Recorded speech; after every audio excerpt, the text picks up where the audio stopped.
let's talk about here, there, and over there in Tagalog.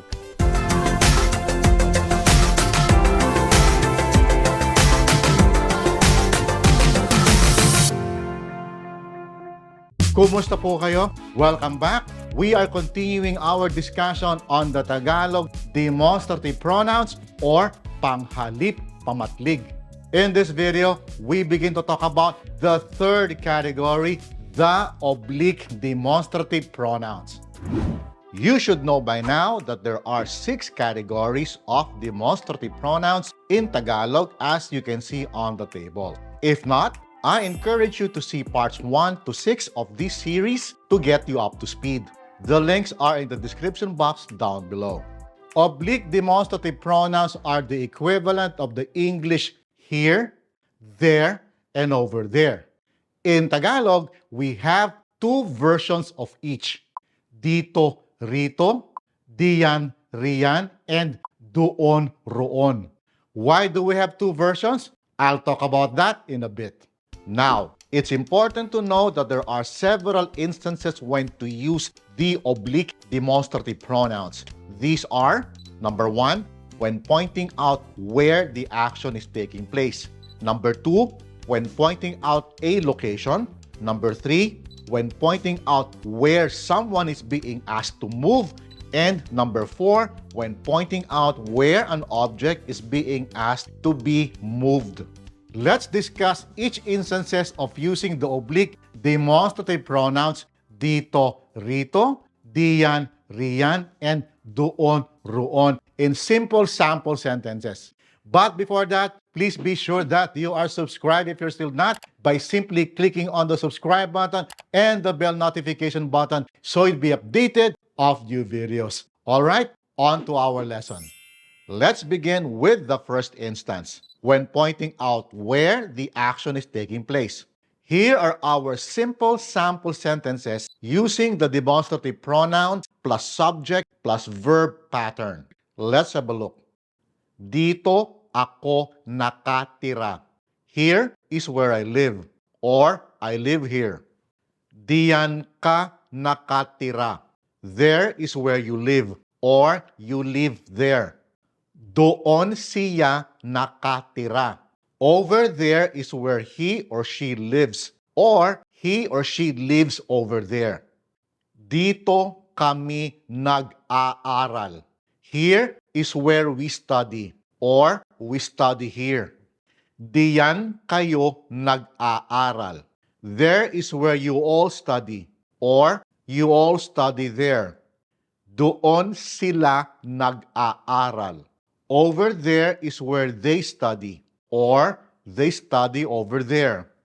Dito si Peter nag-oopisina. Here is where Peter is holding office. Peter is holding office here. Diyan si Marie nag-oopisina. There is where Marie is holding office. Marie is holding office there. Doon si Ariana nag-oopisina. Over there is where Ariana is holding office. Ariana is holding office over there. Ayos ba? Hindi naman mahirap, hindi ba? It's not too difficult, is it? Now, let's have some more examples. Dito ako lumaki. Here is where I grew up. I grew up here. Dito tayo nagkakilala. Here is where we met for the first time. We met for the first time here. Dito kami nag-usap. Here is where we had a talk. We had a talk here. Diyan ako naglalagi. There is where I stay. I stay there. Diyan si June nagsusugal. There is where June gambles. June gambles there. Diyan si Ed nagtuturo. There is where Ed teaches. Ed teaches there. Doon ka matutulog. Over there is where you will sleep. You will sleep over there. Doon si Tess magluluto. Over there is where Tess will cook. Tess will cook over there. Doon si Anton maglalaro. Over there is where Anton will play. Anton will play over there. With this sentence pattern, the demonstrative pronoun takes precedence. It emphasizes where the action is taking place. You may also have noticed that we used what I call the D version, the pronouns DITÓ, DIYÁN, and DOÓN, and not the other version, the R version, RITÓ, RIYÁN, and ROÓN. Why is that? Well, for this pattern, where the demonstrative pronouns come first, the D version is used. Now, because Tagalog is flexible, we can flip the word order into the verb plus subject plus demonstrative pronoun sentence pattern, where we use both the D version and the R version. Let's have a look. Nakatira ako rito. I live here. Nag-aaral kami riyan. We study there. Nag-oopisina si Ariana roon. Ariana is holding office over there. With the change of the word order, the action or the verb is emphasized. Also, you will notice that we use the R version, RITÓ, RIYÁN, and ROÓN. That's because the word before the pronoun ends in a consonant. It's the same principle with rin and din, which we talked about in another episode. Ayos ba? So far, so good? Let's have some more. Lumaki si Tess dito. Tess grew up here. We use dito because Tess ends in a consonant. Got it? Moving on. Nagkakilala kami rito. We met for the first time here. Nag-usap sila rito. They had a talk here. In the last two sentences, we used rito because the words before them end in vowels. Let's have some more examples and notice the use of the D version and the R version. Naglalagi ako riyan. I stay there. Nagsusugal si June diyan. June gambles there. Nagtuturo si Ed diyan. Ed teaches there. Matutulog ka roon. You will sleep over there. Magluluto si Marie roon. Marie will cook over there. Maglalaro si Anton doon. Anton will play over there. Kumusta? Nasusundan niyo ba? Are you following it? I hope so.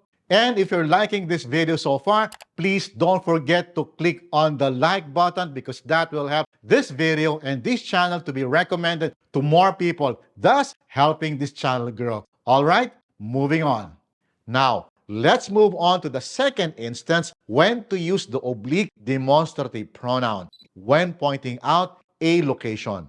We will use the demonstrative pronoun plus location plus adjective sentence pattern. Here are our examples. Dito sa Pilipinas ay mainit. Here in the Philippines, it's hot. Diyan sa bahay mo ay may pusa. There in your house, there is a cat. Doon sa probinsya namin ay may bulkan.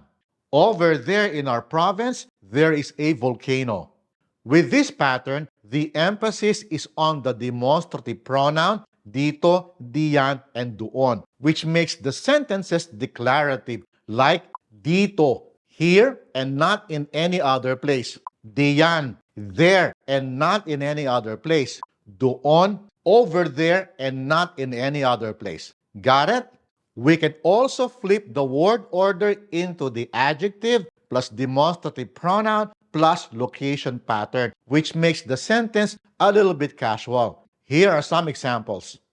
Mainit dito sa Pilipinas. It's hot in here in the Philippines. With the change in the word order, the emphasis shifts to the adjective mainit, hot. It's hot here, not there, not over there, but here. The same principle applies to the following examples. May pusa riyan sa bahay mo. There is a cat there at your house. May bulkan doon sa probinsya namin. There is a volcano over there in our province. Notice too the use of the D version and the R version depending on the consonant and vowel endings of the word before the pronoun. Got it? Moving on. Maganda rito sa Tagaytay. It's nice here in Tagaytay. Malamig diyan sa Baguio. It's cold there in Baguio. Mahangin doon sa Batanes. It's windy over there in Batanes. Masaya rito sa bahay ko. It's fun here at my house. Magulo riyan sa opisina mo. It's messy there at your office. Maingay doon sa lugar nila. It's noisy over there at their place. Ayos ba? So, we have discussed the two instances when to use the oblique demonstrative pronouns. We have two more, but I will reserve those for the next video. Otherwise, this video will be longer than usual, and I don't want to overload you with so much information. So, in the next video, we will discuss the next two instances, and these are when pointing out where someone is moving to and when pointing out where an object is being moved. All that in the next video. I hope you catch that. I will see you then. Maraming salamat po at hanggang sa susunod.